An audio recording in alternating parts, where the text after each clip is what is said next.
That's awesome. That's great news. That's great news. Everybody live. Hopefully, we don't have any technical difficulties this time around. Let's get this episode started. So, we are five popular investors looking to make you money. We manage over $10 million worth of assets. We have seen bull runs, we have seen bear crashes, we have seen inflation, deflation, dumb money, and portfolios crash and burn. We're going to try to make sure that that doesn't happen to you. So make sure you listen to the whole episode because today we're going to be breaking down where the market is, where the market is going, and what we're doing with our money in order to take advantage of this current market volatility, which is creating amazing opportunities for everybody. The people that were not inside are making money. Even the dumb people are making money. So get ready.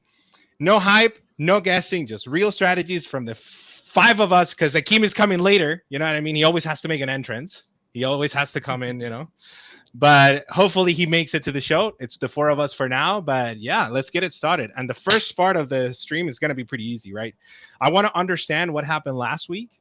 What have you seen? What's on your watch list right now? What's happening? I can start with Donald Trump and the beauty of his rhetoric and how he's trying to approach the markets in this scenario and how everybody is behaving with every single word that he says. Nothing matters. It doesn't matter about earnings. It doesn't matter about productivity. The only thing that matters is what Trump says next, which I think is starting to change slowly but surely. I have a take on that, but I'll bring that in the second part of the episode. So make sure you watch it all. But yeah, deals seem to be starting to be talked about. We're hoping they get resolved quickly. The moment we get the first deal done, we're gonna get a roadmap of what Trump really wants, which I want to get Dimitri's view on because I think it has to do a lot with the American defense and the American manufacturing sector. I want to talk about so Trump in the stock market right now, like the way that the market is acting to Trump seems to be believing him less and less because now we're starting to listen to the White House rumors more than Trump itself because we see the rumor come out, right? So for example, there's a rumor right now where he might put the tariffs down for China and the White House comes out and says, no, we're not planning to do that at all. But the reality is that probably in the next week or so, we're gonna get those news like we got it in the past. So it's being super entertaining to watch how this is starting to develop and how the rhetoric is starting to be used as a tool for creating sentiment in the markets. It's actually insane. But yeah, earnings so far have been stellar. I am not against the earnings, and hopefully, if the tariffs go away, we continue that upward trend. Many people are saying that we're gonna get revisions to the downside. Many people are not reporting the effects the tariffs are gonna have, but I think economy's looking solid. The economy is looking solid, so I've turned bullish. You know what I mean? But yeah, I want to get a little bit of also what you guys are seeing because I focus on Trump and I've tried to pay attention. I always have him in my ear. He's become closer than my girlfriend. My girlfriend is kind of upset at me, so because I spend too much time with Trump. He's and it's been crazy. I have to pay attention. At any moment, he could crash the market. So, but he can also pump the market. So, yeah, Timothy, tell me, what are you seeing in the markets today? Yeah. Um, so personally, what I'm seeing is still a bit of flip-flop from Trump. So one day it's okay, they're gonna reduce the tariffs. Then, as you said, the Washington says no, it's not the truth. Then China says, okay, we're here to talk again. And then the day after, it's like, no, we're not gonna reduce our tariffs. So we're still seeing some kind of uncertainty, which for me personally, I'm still leaning to the bear side in the short term. Not to say that I'm selling or not to say that I'm shorting, but I'm still leaving some cash in my portfolio to buy some stocks being undervalued, and I still think the market is in a downtrend. So as they say, the trend is your friend.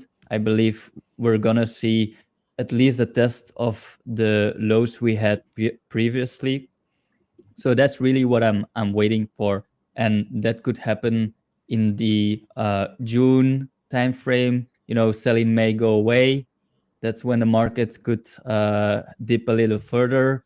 And also we see in September and October, markets usually have another dip as well in the year. So even if the markets are going to trend higher, I think it's always good to have some cash, because you want to be ready for either a lower low or a higher low, just to buy some more stocks into your portfolio for the long term. So that's how I'm seeing how the market is playing out right now. Nice. Yeah, it's been super interesting. But like, don't you think that we have seen the opposite of that saying? Like sell in May and go away. It almost like I almost feel that it's like buy in May and stay in the markets, because January was so awful. You know what I mean?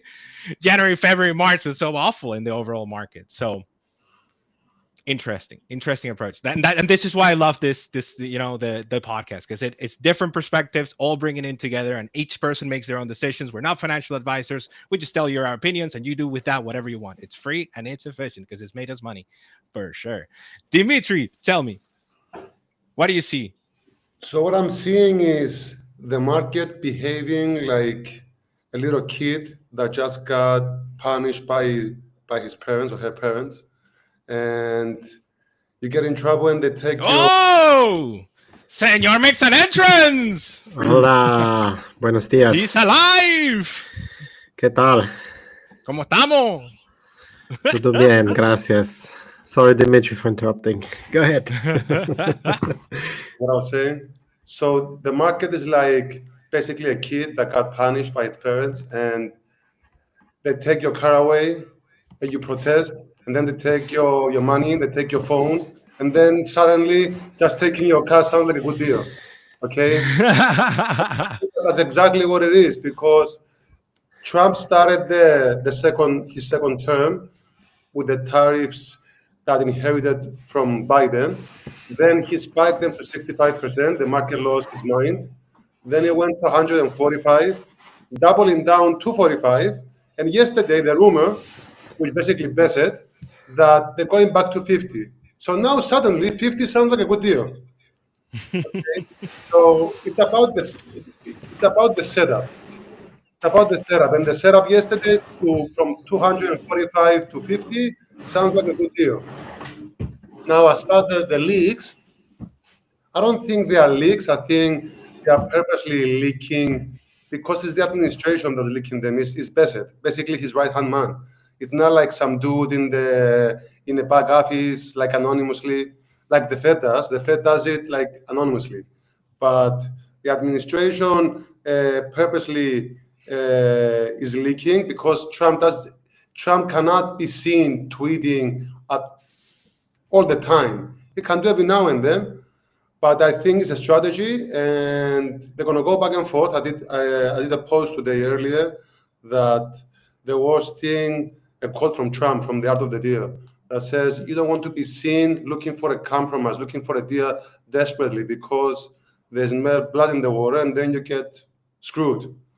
So I expect him to go back and forth with the Chinese a couple of times, try to walk off the table a couple of times. So, but in the meantime, we're going to get deals with Japan or with the UK or with other major economies that's going to streamline. It's going to streamline the process. But the Chinese thing is going to take a while. Yeah, for sure.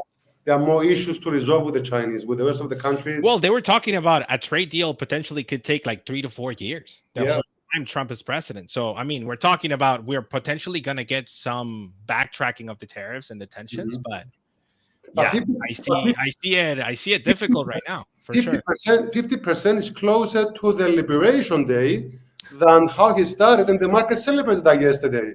So it's how the setup is, and from 245 to 50 sounds like a good deal, but from 0 to 50, so it depends how you look at it and the circumstances of the development.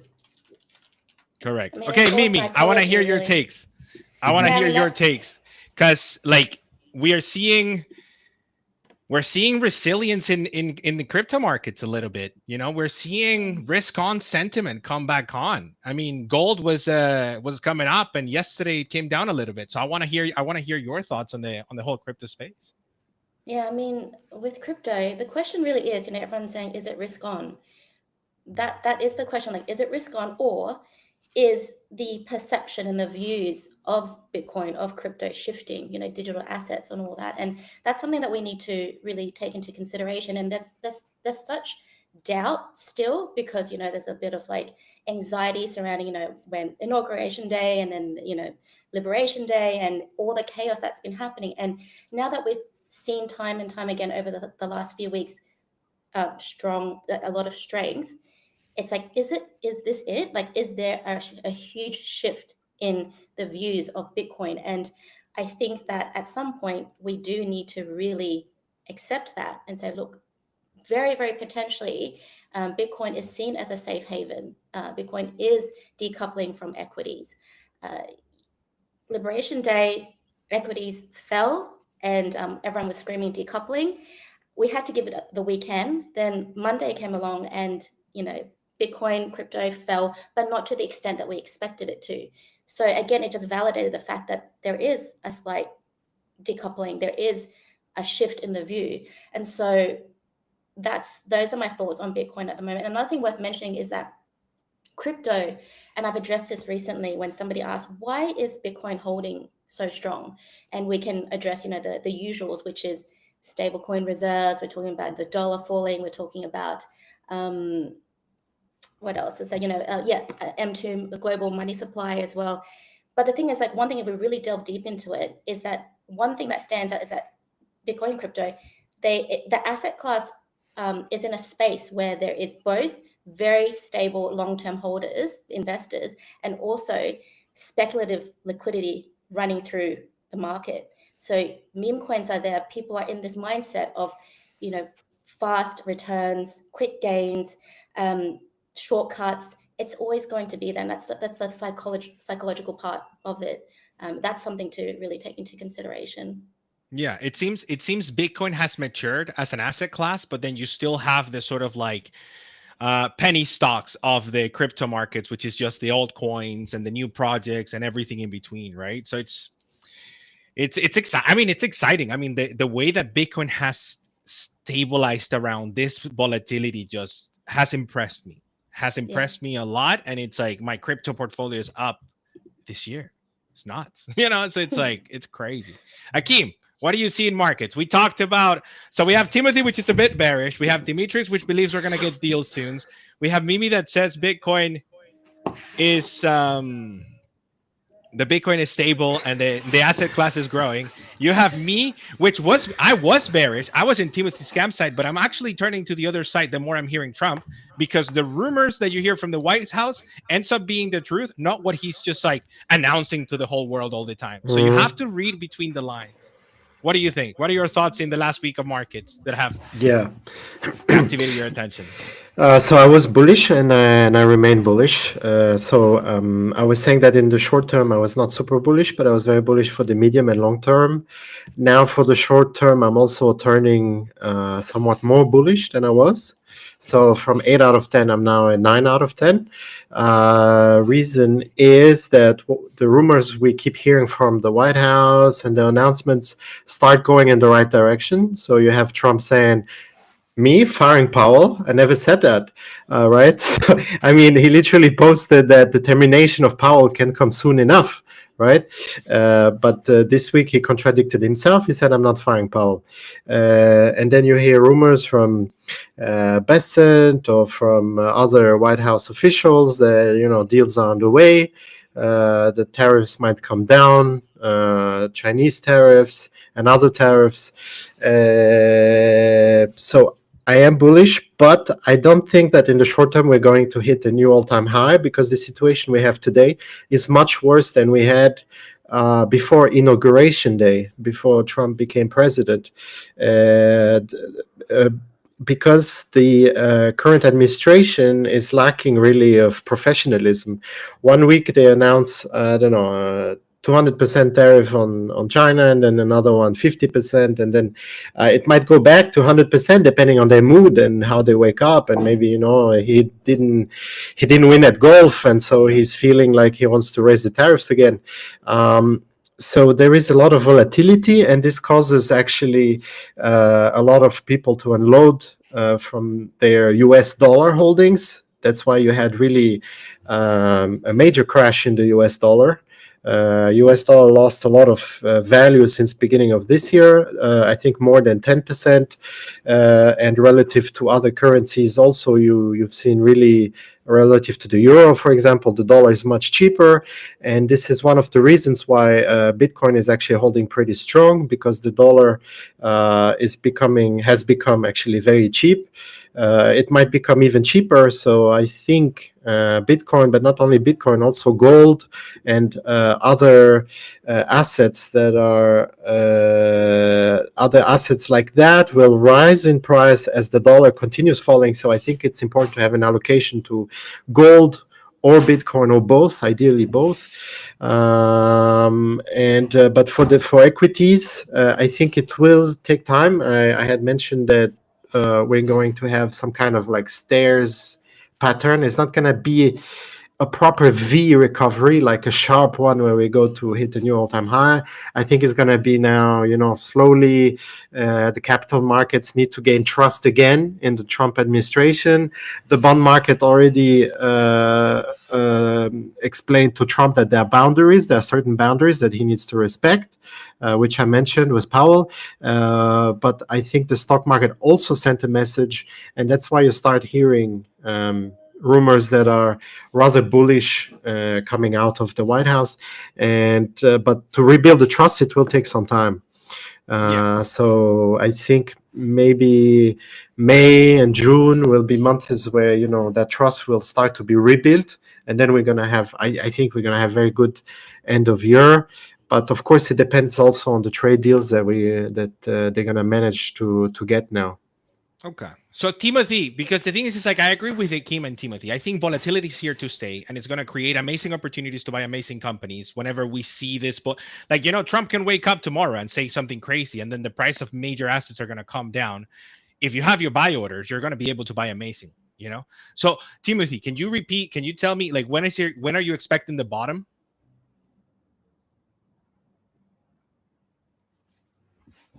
You're on mute. I cannot hear Timothy. you. You're muted. There you go. You're muted. Speak. Oh, First of all, you're getting muted. Yeah, I got you. I'm here. Okay, tell me. Yeah. So what do you think? So first of all, I'm not able to predict the market. So when I say I'm bearish and based on seasonality, I think we could see a dip in May and June. That's just based on statistics. So don't take my word for it. I'm just leaving some cash in case the markets drops to that point in June. So that's really my time frame within these next 2 months, actually. So similar to Akeem in the June range. All right. The thing is again, these are just ideas, and we're not your financial advisor. We manage our own portfolios, we manage our own money, we eat what we kill. So this is our opinions. Take what you want and throw away what you want. Don't forget to hit that like and subscribe if you like the content and you want to see more of it too, because we do this for free. But yeah, I want to know. So okay, I want to get an idea then. What is the speculation that you guys are taking into consideration in your portfolios? What is the hopes and fears that you see? Because for me, I want to see the deals done, and I have a feeling that we are likely to see America lean towards the defensive side of manufacturing, which is starting to get their own rare earth materials, start to get their own production lines coming in such a way that we are able to see America being able to defend itself against any foreign power, because we have seen manufacturing leave America, and this is what I think scares Trump.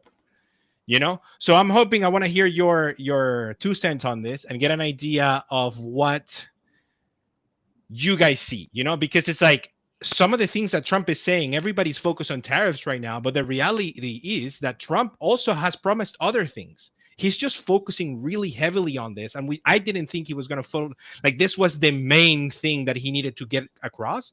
But the reality is, he's promising income tax over under 150K to be abolished. He's looking to deregulate the banks, and he's looking to protect key industries, like I mentioned before. So, what do you guys see in this, right? Like, where are we heading? Where is this market going? That's a very general question. Like, are you asking about the stock market, where it's heading, considering the developments? Sure, like whatever you think. Like, where are you focusing next? You know, it's like, what is the thing that you want to see happen in order for you to get your but the thing is, Dimitri, you're fully bullish. You're like 11 bullish out of 10. Yeah, but the thing is, Biden was doing basically the same kind of deals, like putting tariffs on the Chinese, but it wasn't so public. Okay, it was like going under the radar. And it's Trump when he's putting everything on Twitter, and he's too social, and everything becomes so public, and everything is debated by investors like us, and it makes the market to become more volatile than it should be. I mean, long term, in the next 4 years, they would like to get some of the key industries back, because they know that sooner or later they're going to have a standoff with China, with Taiwan. You don't want to be depending on them for some key parts of the economy. You want to have them on your own. So that's where it's headed. And the whole thing started in February of 2022, when the Shanghai port closed for 3 weeks. Nothing was going out. And everybody looked at it and said, you know what? Let's bring some things home. Now, in the meantime, some companies are going to get hit. For example, Apple. Good thing I don't own Apple. It's exactly in the middle of all this. And so we're going to have, I think we're going to have good years with Trump, but they're not going to be the easy years like Biden. Like, just close your eyes, pick 20 stocks, you make 20%. Nah, I don't see that happening. It's going to be more, you have to be more selective and be able to stomach the volatility. Yeah, I completely agree. Actually, you have to be extremely selective. Last year, you could buy literally any sector, you can be exposed to any sector, and you get your 20%. And I think as an investor, and as investors, what we need to keep in mind is the end game that the current administration actually has planned. I don't think they want to bring back all the clothing factories, all the shoe factories. You know, there's been a lot of quite funny AI-powered memes showing Americans, making shoes. I don't think this is what Trump has in mind. I think Trump, from the beginning, what he has in mind is to bring a few industries, a few very critical ones, chips. So that's number one. And number two, it's rare earth minerals. So this is like the most important. And it's not a coincidence that with Ukraine, he wanted to do that deal for titanium and lithium and other minerals. So I think it could be quite interesting if you want to pick equities, the ones that will have tailwinds in the coming years are the ones that are going to produce chips and also mine those important minerals in the US, or at least in countries that are allied to the US. Yeah. Where you have good trade deals. So you're going to have a lot of chip makers that will suffer because they currently produce in China. And also Taiwan. In Trump's head, Taiwan is not exactly an ally. I mean, in Trump's head, Taiwan is something like China. Like, he doesn't like that the chip industry is there in Taiwan. He doesn't feel comfortable with it. China can come in. Yeah. I think that's the problem, is he knows that China wants to take Taiwan, and if China happens to take Taiwan, then the whole chip industry of the US is compromised. And you need chips to power missiles, to power a lot of very critical American products. And so I think where you going to have tailwinds is actually stocks like Nvidia, but also TSMC. the Taiwanese chip maker has promised to invest in the US and to produce chips in the US. So you will have certain companies that I think are going to have actually huge tailwinds, the ones that have currently or will have a presence in the US in those two key industries. So that's where I see the opportunity, to answer the question Okay. about where's the opportunity. Well, that actually allows me to pivot towards, like, I think Timothy's point he wanted to discuss too. It's like the AI revolution and how it's come out of favor. But what are your thoughts on that? Because now we talked the foundation of the AI revolution, which is the chips, key industries, all of that stuff. But where do you see AI coming in, Timothy? So how I see the markets right now, you always have a few sectors being in favor, and you also have a few sectors being out of favor, and they rotate all the time. So one year you'll have health sector being the favor, and then the next year it will be AI. So last year we had AI, and eventually it's gonna run out of steam, and it's gonna be replaced by another sector. Right now we have other players that are more loved, okay, and AI will go in the background a bit, and in the meantime the tech is incredible. It's improving day by day. It's getting better with the agents. It's getting better with the robotics. So it's in the background, really, in terms of value, increasing. And that's what I am doing right now, just while everyone is buying these stocks that's being favored. I'm buying the stocks being out of favor, which is Nvidia, which is Broadcom, all those stocks that are more into chips and AI. And eventually you'll see the sector AI come in favor again, and I swear to you, it's gonna be the biggest boom we'll see, because right now we're at the tipping point of the AI revolution, and we haven't seen the peak of it. Now is just a small blimp of what we're gonna see, and you have to prepare for this revolution. And that's all I'm saying. Can be more bullish than now. Okay. All right. The thing is, like the AI trade, I don't think it's done. You know, like I heard this comment, and this is super interesting. You know, we got used to having like knowledge. Okay. And it was like knowledge was before, it was very hard to acquire knowledge, to become really good at one thing. And then we got this tool that allowed us to communicate better, you know?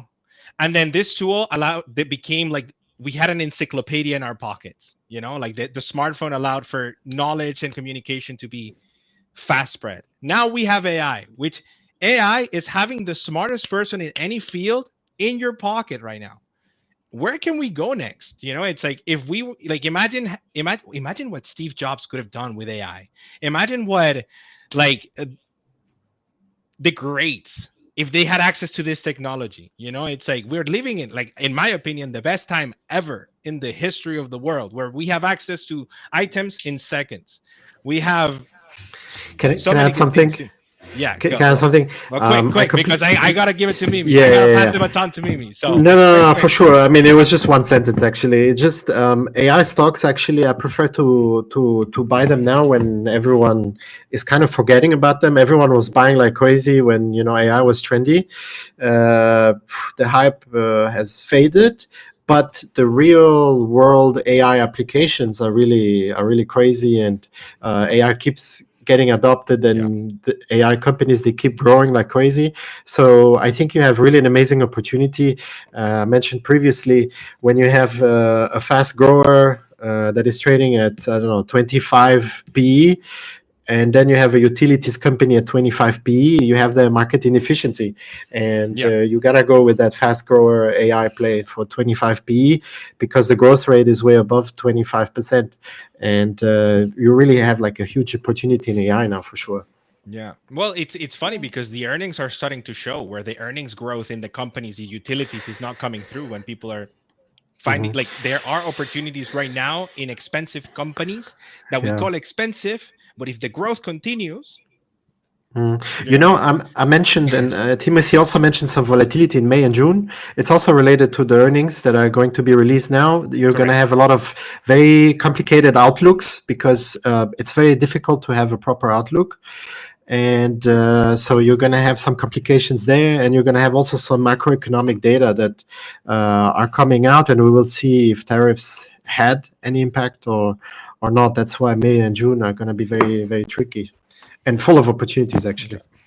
Mimi, Yeah. the big question that everybody wants to know about Ethereum. Talk to me.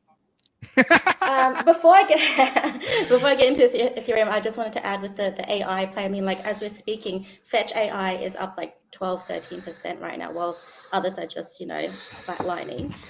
It's definitely a very high conviction play for me in terms of that narrative, in terms of AI. If I wasn't into AI, Timothy definitely sold me there because that was a very good speech there. But yeah. With it's still the beginning, and like with AI, so many people are still rejecting it. It's like rejecting Google back in the day. You might as well go to the library and do your research, or send snail mail and not email anyone. So it's still got a long way to go. Ethereum, yes, I did want to speak about Ethereum because in terms of like my high conviction plays, I've been mentioning Ethereum quite a lot, and I think one of the things it's like, for sure, it's definitely very underrated right now. It's in terms of its capability, and everyone's really frustrated with the price. I know that, but one thing we have to take into consideration is that, firstly, Ethereum is a first mover, so of course it's going to have challenges. It didn't have any comparisons back in the day. Solana, Sui can all come in and sweep and go, hey, we're going to be faster, we're going to be more scalable and everything. But Ethereum is still that institution grade ecosystem. It's still high grade. It's where all the big players go and build. And if that's where they go, that's where the money goes as well. Surely, of course, Ethereum has its problems and it's not going unnoticed. I know, I'm very certain. I mean, I'm not a part of the team there, but I know for certain that they're all scrambling to figure out how to improve it. And so it's the one where the big players are looking at. That's where they're going to go. And one other thing is that you've got to apply, Metcalfe's law, which is essentially the value of a platform is it grows exponentially as users come on board. But as users come on board, it doesn't just double the number of connections, it quadruples. So that's Metcalfe's law. And that's what happens with valuing, Ethereum. And I really think that Ethereum will really surprise so many people this cycle. And, so many people have jumped ship, I'm pretty sure, sold Ethereum, jumped to other projects. No judgment. You'll be back, Timothy. What, See you soon. Mimi, do you see a specific catalyst then for Ethereum? Like one specific catalyst, or what can really start moving the price now? One really thing that does stand out is upgrades. There's a lot of work, I'm very certain, going in behind closed doors, and then suddenly they're going to come out and go, look, we're upgrading. It's going to be faster than Solana. It's going to be more scalable than Sui. It's going to happen overnight. But then again, effort compounds. So everything's happening in the back end, and then it will feel like it's overnight. And that's how I feel. It's very similar to the AI revolution, right? Like AI has been a thing for years, but it became a thing in markets when we have a ChatGPT moment that all of a sudden it's like, oh, wow, this is a contender. Like this is going to change the world. And you need to get that moment, right? With Ethereum, we saw a little bit of it, but we still have to see more. But I think it's coming, I think it's coming, because I agree with Mimi that we are seeing developers come in. Do we really think that Ethereum are just sitting there going, oh, we're falling behind? Oh, there's Sui, there's Solana, there's all these, oh, what are we going to do anything? No, they're not sitting there doing nothing. Everyone's working very hard. I'm very certain. So that's the thing. By the time you hear it in the news, you're already late, right? So it's like start setting positions. It's you want to plant your seeds when the climate is warm and nice. It's like everybody's focused on other stuff. Bam, you take advantage of that, right? And then you plant those seeds, and then when they come to harvest, you harvest them and make sure you take profits too, which is something that this market has definitely taught me as well. Right. Yes, okay. I have a question about Bitcoin. I want to hear the thoughts of Mimi and Timothy and Akim, since we are all crypto investors. So in the last few days, I don't know if you guys missed the news, but China sold 15,000 Bitcoin and bought gold. which had me question, like, are they missing the point, or are we missing the point? Because buying gold, I mean, selling Bitcoin to buy gold, obviously the price of gold is at all-time high. So is it more than just unloading Bitcoin and buying gold, or is it like another layer that we are not aware of? Just a question. Well, one thing to consider is that China has missed the point before, probably more than once, because I remember this in, I don't know if it was like 2018, 2019, but China banned Bitcoin. China was like, we're banning Bitcoin. And then I think markets crashed and everyone's freaking out. And I remember at that time I said to somebody, they're going to realize that if they don't jump on board, they're going to be left behind. Next minute, they jump on board. So Yeah. I think this There is was a another- news article recently where Russia and China are exchanging, like they're having oil contracts be paid in Bitcoin. So it's like insane. Yeah. Insane. Am I muted now or? No, yeah, you can speak. You can speak. Because I got you because covered. I got you covered. You're controlling my mic.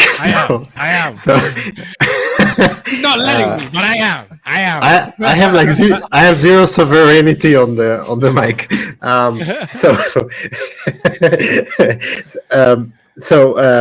Just one sentence on that. China is always very suspicious on everything that can harm their sovereignty, and Bitcoin, it can really undermine the national currency, and they can lose control on the currencies that are in China. And this is also why they broke up all those huge big tech companies, the very good ones, very successful ones that can compete on a global scale. It's just they want to keep control. And I think they see Bitcoin more as a threat because it's a currency, and they could start losing control over it. And I think that's the real reason why they're starting to unload Bitcoin. I don't know if they will go all the way to banning again Bitcoin. They had banned it in the past, like Mimi said. But I think they trust more gold because they know that people will not use physical gold as currency. And there's that risk with Bitcoin. You can mute me again, Nestor. All right. Cool. So I want to touch on just like right now and like, let's keep it quick. By the way, one sentence, Akeem, one sentence. Yeah, one sentence, I go to, my one sentence has part A, part B, part C, part W. Okay. So I wanna know right now, what's your highest conviction? What is on your desk that you're either spending the most time, and what the audience should be paying attention to as well, and again, doing their own research. A specific asset, or just an asset, a sector, something that the more, if you want to be specific, give more value, but just like something to put, because I want to start growing the watch lists. If we're waiting, if volatility is your friend, if you're looking to get entry prices, it's the truth. So what is it? Because like right now I'm looking. Look, I like TQQQ right now for bounces. TQQQ is quite nice. Yeah, it's a lot of risk, but if you want to have some exposure with the extreme volatility of the Nasdaq, whenever you hear some good news, it could potentially bounce drastically. And I hold it in my portfolios as well. NVIDIA, and then I have Mara, and I have First Solar, which are three companies that I think are gonna. Nestor, one conviction in one sentence. Yeah, because I have part A, part B, part C. You have to know. No, one. Okay, but one. So the TQs, I go for the TQs right now, right? If I have to choose one. But okay, let's go. Mimi, what are you looking at? What is the asset that you want to pay attention to? Okay, so aside from Ethereum and Ripple, the obvious, I do want to mention Curve. And I'll give a shout out to Toby, who is another popular investor on eToro, who brought that to my attention, and also to the Quora community as well. So Curve actually is basically the platform for stablecoins. And as we know, given Jerome Powell mentioned stablecoins, and so there's going to be a huge need for a platform that would support that. And with everyone thinks, I'm sure some people think stablecoins they're Bitcoin or crypto killer, but really if stablecoins are used, there's liquidity there. So Curve is in terms of like crypto asset, that's one that I'm looking at. And then it's just the same narratives really, which is AI and tokenization, real world usage. Okay, so Curve. Curve. Okay. Akeem, one line. Yeah, so Well, I would that have was not said one bit. line. I would have said Bitcoin, but I want to add value, so I'm not going to say Bitcoin, even though it's my number one conviction. I'm going to tell my number two. My number two is Kronos. It's also a cryptocurrency, actually, CRO, from Crypto.com. We're seeing really interesting partnerships between Crypto.com and Donald Trump Media. The media group between Trump and the CEO of Crypto.com that will involve the currency, Kronos, in interesting projects of launching new ETFs with a made in USA angle. So I think that's going to really drive adoption of this specific cryptocurrency. So it's really something, if it's not in your portfolio, at least have it in the watch list, do your research on it. I think it's really exciting. Okay, Dimitris. I have my eyes on earnings this week because the earnings that really matter are happening this week in the next week or so. I have my eyes on Amazon, Microsoft, Google, because on them, the market depends on them basically to deliver the earnings and confirm that they're gonna do the capex that they promised. Because if they do, then they take part of the market with them. But also to add that the bar is really low. The valuations have come down. Nobody's expecting too much. I mean, we saw Tesla the other day. The bar was so low, and the earnings, they were disappointing, but not as bad as I expected them. And they started well. So I'm assuming the same thing is going to happen. Assuming the same thing is going to happen with the rest of the Max 7. So all eyes on earnings this week. And as far as crypto, I mean, crypto doesn't Just really... one. You get one. Max Okay. 7. You All right. got your one. You got your one. Though your one census is over. Timothy. All right. So Dimitris, he said tech. I wanted to say tech because Google has earnings tonight, and I was actually waiting for Google to release earnings. Maybe if I can say one altcoin, it would be Sui right now because it's really showing some strength today and breaking above that $2.5 level, and that's the level I was watching to become a bit midterm bullish again on Sui. So So again, this is for your watch list. Do your own research. Don't invest blindly because some random people on the internet told you. It's your money. It's your job to do the work. You know, we do the work for our portfolios. So make sure you check them out in the link below in the description because you can see the trades that we make and we don't make. And if you feel like it, copy us. But you don't have to because we don't really care. We manage our money and We have questions in the chat, by the way. yeah, I know. I'm about to go into that section because we had one from the eToro. You know, we had a little bit of excitement for the stream today. I was kind of excited today. You know, everybody A little wants too so excited to excited. watch us. Yeah. So, but we have a couple of questions that we have to bring in, and then I'm gonna try to pop them in the chat here. What's so bad about the word expert? Like, I actually didn't get it. Like, why everyone got so emotional about it? Well, I mean, you know, that gave me the realization of Trump's tactics. Trump says he's the best, and everybody gets so upset, but he gets engagement in his posts. It is beautiful. So now the best 5 investors have said it here tonight, even though it's daylight. All right, so we have a couple of questions here, and if you have them, put them in the chat. We're more than happy to answer you. Give you our opinions. Against their opinions, no financial advice. Do with your money what you want. You know. Let's have a look. Yeah, there's I hear something you about So twice. one of the questions, I'm guessing it has to be. Can you guys read that? Yes. didn't they just have a meeting? This great. So this was That's about the about Ethereum Ethereum. upgrade. Ethereum. Yeah, it's in May. So there's the Petra upgrade in May. Okay, yeah, which is that's it. Mhm. Somebody answered in the chat. So you know, it's like the beautiful thing, and what we're hoping to create right now. So don't forget to hit the like and subscribe if you like the content that you're watching. Is we're hoping to get a discussion going and start talking about the right things, like how we're looking at portfolios, how we're managing our money, and how everybody else is. Because like sometimes the community might even give us ideas that we haven't seen. and we start looking, and then who knows, maybe we become billionaires because of it. So we're just hoping to share our knowledge. That's all we're trying to do. Our research, our knowledge, our expertise, because we're the greatest investors in the world. We're done. All right, so let's have a look. There's another question here. I think there was one. What on the L2s e-tron. you in? Say again. What? I have no idea. That's crypto talk for me, in my opinion. That's I the believe- thing. Oh. What L2s? Yeah. I mean, for me, anything, basically, This the is me. main ones, the main. Come on, you guys have to answer. I mean, Timothy can probably answer this too, but like, I mean, the main ones that are on the Ethereum L2s.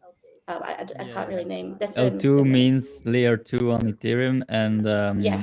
I'm using Base, but it doesn't has a coin, and I'm also using Arbitrum, but Yeah. not so bullish price wise. So maybe I'm gonna just stick to Ethereum if it remains at this price choppiness. But once Ethereum catches up, I believe L2s like what is it, Arbitrum, Optimus, Metis, they can all pump because Ethereum goes up. It's like whenever Bitcoin goes up, altcoins goes up, and the same goes for Ethereum. When Ethereum goes up, the L2s will go up. So in that case, yeah, you have so many choices, too many actually. I mean, Nice. just to be super safe, I generally just stick with layer ones, but Okay. that's I just just, me. I think I bought one. I don't even know. I don't even know what layer 2. Like I like Bitcoin. Bitcoin's great. Bitcoin's great. All right. So I think here just a little bit of an announcement. Be careful with dirty DJing coins. Just be careful. It's risky. Not risky. If you know, you know. Risky? Risky? Yeah. It's all about risky. Risky is the new Farcoin times 2. And with But Trump, yeah, even we more. talking about the Filecoin. Some guy from $750 made like $750,000 in the last 3 months. You guys saw that? It was the best asset to outperform during this market sell-off. Filecoin. Like seriously. Anyway. All right, here we have an interesting question, and this is for the tech people right here. I know Akeem's gonna want to have say something before I mute him again. Am I allowed now? Yeah. Yeah. Go. So I would prefer Microsoft. Even if Alphabet, so the parent company of Google, there's a lot of potential, there's high growth, and the valuation, I mean, it's much cheaper. It's currently cheaper than Microsoft. I think it's trading at 20 times earnings, Microsoft at 30 times earnings. Still, I don't really like the regulatory scrutiny that I'm seeing. If if Alphabet has to sell Google Chrome, I think it's going to lose really an important part of itself, because it relies on all the data that it collects in the search engine to power all the other businesses, to power Gemini and to power the other businesses. That's why I prefer Microsoft. Microsoft is the base of corporate America and of everything. I mean, We are all laying on top of an Excel sheet that hasn't been updated for 25 years, and if somebody deletes it, the world collapses. China wins. Timothy. Yeah, I just want to say Google is quite cyclical because their revenue is mainly ad revenue, and whenever there is a slowdown in the economy, you'll see people, businesses spend less on ads actually. So I believe Microsoft is more the stronger player here in terms of stable growth, while Google will probably be more volatile, and with their AI accomplishments, they're going fast. They're really the top players within the AI space, But like I said, because of the ad revenue, they can swing more than Microsoft itself.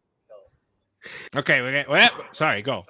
Alphabet, the revenue of Alphabet depends more on advertising, while Microsoft is more diversified. So that's something to keep in mind. Yeah. That's why it's a bit more volatile. Dimitris. I would say Microsoft, only because it's much easier to hold long term. I mean, buying and holding long term, it sounds simple, but you have to actually hold them. And Microsoft is much easier to hold since it's less volatile. They deliver earnings. It's the only company, along with J&J, that have AAA bond rating, which is basically great. They're safer than treasuries, and their revenue stream is much more consistent than Google. But Google, in the short term, it might have better performance.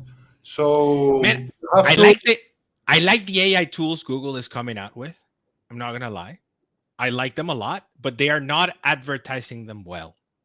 I Which mean, is funny. the DOJ just hit them like for the second time in 6 months with a probe. So, I mean, they're really trying to hurt them.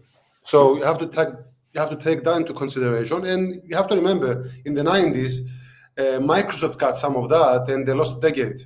Basically, the 90s that was supposed to run away from Apple.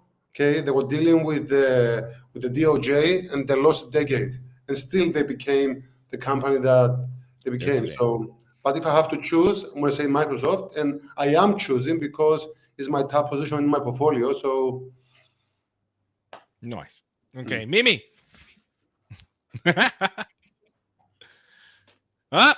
Oh, sorry. My powers got to my head. I'm muting everybody. Everybody get muted. You get muted. You get muted. Go again. It's a hard one. But I would say based on my portfolio, Microsoft. Nice. You know That's what I would it. say? I like both. Yeah. I like both. it's hard. I mean, to I'm buying choose. TQQQ. I'm buying both of them. I'm buying Tesla. I'm buying all the Amazons. I'm buying all the friggin', so I All like the both. tech. I like both. I think they provide different safeties for sure. But Google, I think Google is getting more punished right now because they're in the middle of sort of a lot of fights and a lot of risk with like Google search being lost potentially. But I think they're implementing AI really well. So we'll see. I have other a question. Yes, I have a question to you, Nestor. Can I mute your mic, actually? No, you can't. I have all the power. He I have does. the He power. does. So you see how it would feel, Yeah. For a while, I was, because it's funny, because this is the deep end. Thank you so much, everybody, for watching this far. If you made it this far, don't forget to hit that like and subscribe. Again, it doesn't hurt. It tells me we're doing a good job, and it tells me that I can mute Akeem, so that's okay. It's like it tells me. It's all. Like if you The want to more mute likes, the Akeem. more times I mute Akeem. I didn't mute him. All right. Another question. Yeah, we have another question here. Few weeks. That's a really good question. It's so tricky. Short That's a term. really good question. Because I've been thinking about that all day. I've been thinking about it all day. That was my whole day. So it's really good to see Bitcoin holding above 92,000. It was what I saw before this stream. Now, the question really is, there's two scenarios, obviously. One is that it has a pullback towards the 88K, 87 to 89K levels, right? And that would be healthy. That'd be very healthy. There was a lot of liquidity there too, but I don't know about now. But if it does that, that's great. There's obviously the scenario that it would push towards 100K. If it does that, I want to see it push, like power through 100K. When we're talking about right now, I'm still, same as Timothy, a little bit cautious as well, not 100%. Like for me to be, okay, 100%, this bull cycle is going to power towards greener pastures. I want to see Bitcoin push through, power through 100K, not wick through it, not tap it. I want it to power through and then hold above there. And so those are the two scenarios. At the moment, the 88K is more possible for it to just retrace and then rally. That's where I see at the moment. I mean, anything could happen, and that could happen tomorrow. It could happen next week, or in a couple of weeks, or a couple months. I don't know, but that's what I see right now. Nice. If that answers the question. I think it does. Anybody want to say? I say it's hard. Like I say, short term, it's hard because it's like Trump can wake up on the wrong side of the bed. He can have a fight with Melania, and then you know what I mean. And then all of a sudden, it's like we have no idea. Just don't know. It's like has it been 100 days of the Trump presidency still? Like I don't think it has. I think it's soon. It's like April 29th, 100 days. It's been 95 days. I've heard Trump more than I've heard Biden. I have 100 gray hairs. That's what I have. Yeah. But it's part of the game, and it's part of the markets, and like the market wanted Trump because of the volatility, and we got volatility. And Akeem wants to talk before I mute him. Can I ask a question? Can I ask a question? Do you guys miss Biden? Man, yes, I do. Like, I wake up and it's like, haha, look at the old man. He got lost on the way from the plane to the, haha, so good, haha. Oh, he's eating chocolate ice cream, great, he knows what dollars are. I mean, as an investor, like market-wise. Well, he had 2022 too. He had his volatility, but. I mean, yes. It wasn't him that created the volatility. Okay, to be fair, Trump is creating the volatility with his tweets and with his nonsense. So Biden, it's unfair to say Biden created 2022, even though the bear market was in his term. But to answer Akim's question, I mean, I don't know, because Trump keeps us occupied. Okay. Yeah. I mean, you wake up in the day and you have like 10 Bloomberg notifications you have to go through, and then you go to the gym. By the time you get out, the market is down. You don't know why, and you have to go and see what he said. Truth Social. Have you downloaded Truth Social? Yes. Okay. Then my top conviction trade right now is DJT. How many more accounts he's gonna have? How many more? Just for Trump. For the next 4 years, it's gonna make bank. Oh man, but yeah, it's insane. It's just like there is so much to pay attention to. It's like I wish sometimes it's like go play golf. When he went to play golf, market did good for a little bit. Everybody's calm for a little while.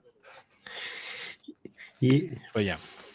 Hopefully, but I think I don't know. I think anything else you guys would like to add? There was one question. It was a really good question as well.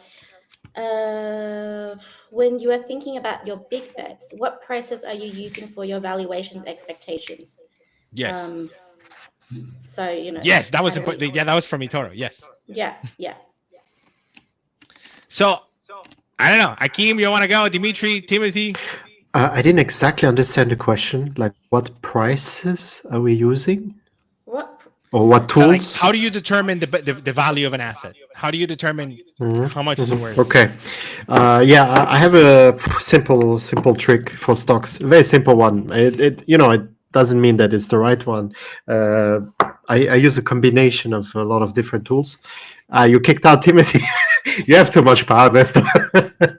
I have the power! At least I didn't kick us all out. You know what I mean? I didn't kick us all out. Yeah. So just maybe one metric that is really interesting to watch. As I said, you can use 10, 20 different metrics, but there's one really interesting metric is if the PE, the price to earnings, is equal or lower the growth rate, the earnings growth rate, then it's an interesting stock. So it already deserves to be on your watch list. So to put simple, if a company grows 20%, but is currently trading at, 18 times earnings, then it deserves to be in your watch list. That's like a simple trick that allows you to find cheap companies, cheap relative to their growth. There's also the PEG ratio, the price to earnings growth ratio that you can use, the PEG. Like those there's so I many love. ways. Yeah, there's so many ways, because the thing is like it goes back to this finance question, right? It's like if I can guarantee you a contract that's going to pay you $1 from now until eternity, how much are you willing to pay for that dollar? And the question changes based on risk profiles and analysis and what your risk premium is and all of these different things, you know. But it's understanding, like, when you're buying an asset, you're buying a set of cash flows, you're buying a company, you're buying like a foundation, and then you're buying something that's creating revenue. So you have to understand how those two interact with each other in order to make a decision. And then you start putting in your what's it called, your assumptions inside the model, and then you come up with a price. You know, I usually tend to have like a fair value price and then a target price based on growth, and then sometimes it likes to go nuts because market likes to stay rational sometimes. Like sometimes we sell everything even though only a small part of the whole the market's going to get affected, but the whole market sells off, right? So Dimitris. The way I do it is depending on the sector. So some sectors are more easier to value than others. For example, financials, 10, 11, 12 times, and then you check in the price to book, and not more than 1.5 times, which is JP Morgan basically, which is the more expensive from the banks.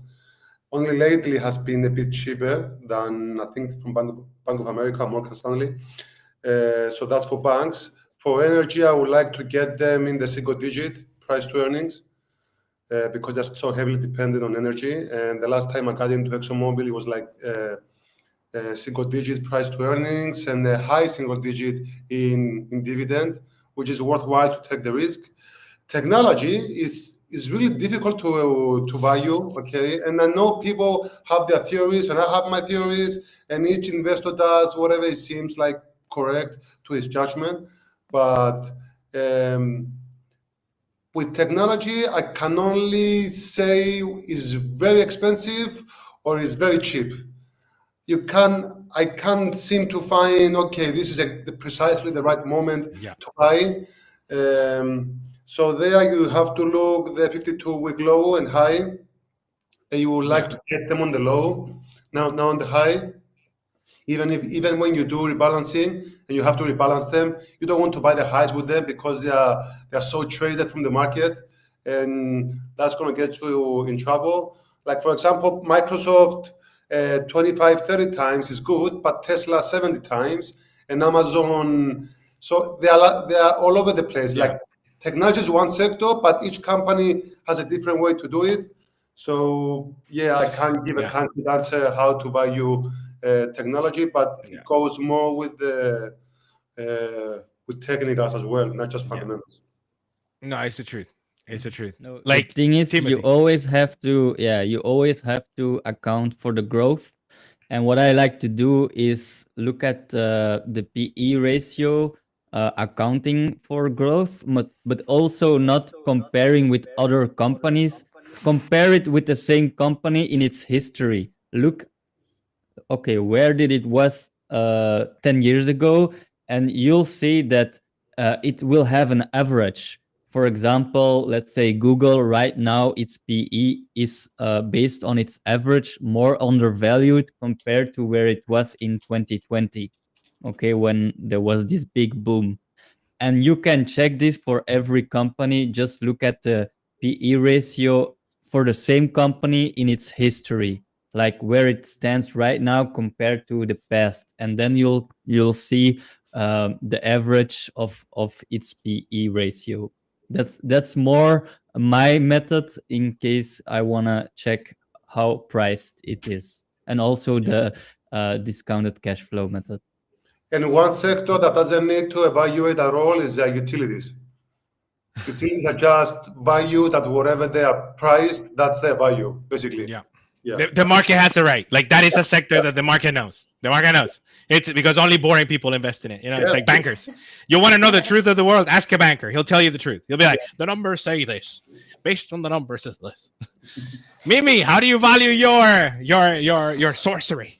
You know, how the question is, how do you even value crypto? And the thing is, like, there isn't not one way. And I always talk about like having just an overview picture. So you have to take everything into consideration. You have to take into narratives, right? That's like one key way to value. To be a little bit more like objective in a way is like when I spoke about Metcalfe's law. So like how many users are on the platform, how many developers are in the ecosystem. Then you go down to like, usage case, and then like how is that platform used? Again, it's whether it's like required or not. And then also, what was the other thing? The strength of the token, the strength of the project, and how it's been proven time and time again through crisis, through bear markets, which ones have really withstood the test of time. So you have to take all that into consideration as well as liquidity. But in crypto, it's very difficult to be like, okay, there's a mathematical equation. There's not like a price. It's not like this is what it's worth. No, it's like because the community matters, and there is the non-tangibles more in crypto than the tangibles. And in finance, it's like you have the tangibles, which is like balance sheets, all of this, the information, 10Ks, all of the information that they give you, and you're able to decide. But then with crypto, it's like you're almost in the wild west of the market, which is like we're working on something and we are developers, and I did tech in uni and I didn't graduate, but now I'm worth 10 million. And it's like, okay, great. So it's the truth. No, it's very true. I'm looking the chat that Jody is saying with Biden there was much decent to buy, and that's a good point because every investor wants to buy the dip, and then Trump comes and gives you lots of dips, right? You wanted deals? You got deals. Yes, welcome to Trump land. You can buy Amazon for cheap. You can buy Costco for 30 PE. It's the same companies. Utilities is the way to go. Welcome to another episode of Trumpland. And Trump is giving you the dips to buy, and then everybody thinks it's risky. I mean, that's markets, right? And that's psychology that you have to have in order to be successful investor. Yeah, and it's funny this comment right here. Trump wants good TV. He's a TV guy. He wants good TV, and we're getting good TV. We're getting good TV. I'm watching more I'm watching more my financial feed than any show that I was watching before. Black Mirror is. We'll probably miss him when he's gone. Honestly, like I bet somebody's gonna say if he's gone, Because the question is, will he run a third term in the next episode of Market Buzz, ladies and gentlemen? He's gonna be done. He's not gonna run again. You think? Yeah. Yo, guys, check this out. Hey, you know I think it's not gonna be a peaceful end, this for sure. I didn't buy for a minute that he was going to fire Jay Powell. I didn't buy that for a minute. That was just speculation from the market and the media. Are we done? Well, we're in the deep end for sure. Welcome to another episode of Market Buzz. There you go. It's a new powers, I'm becoming almighty now. I didn't disconnect us. Timothy dropped out, but yeah.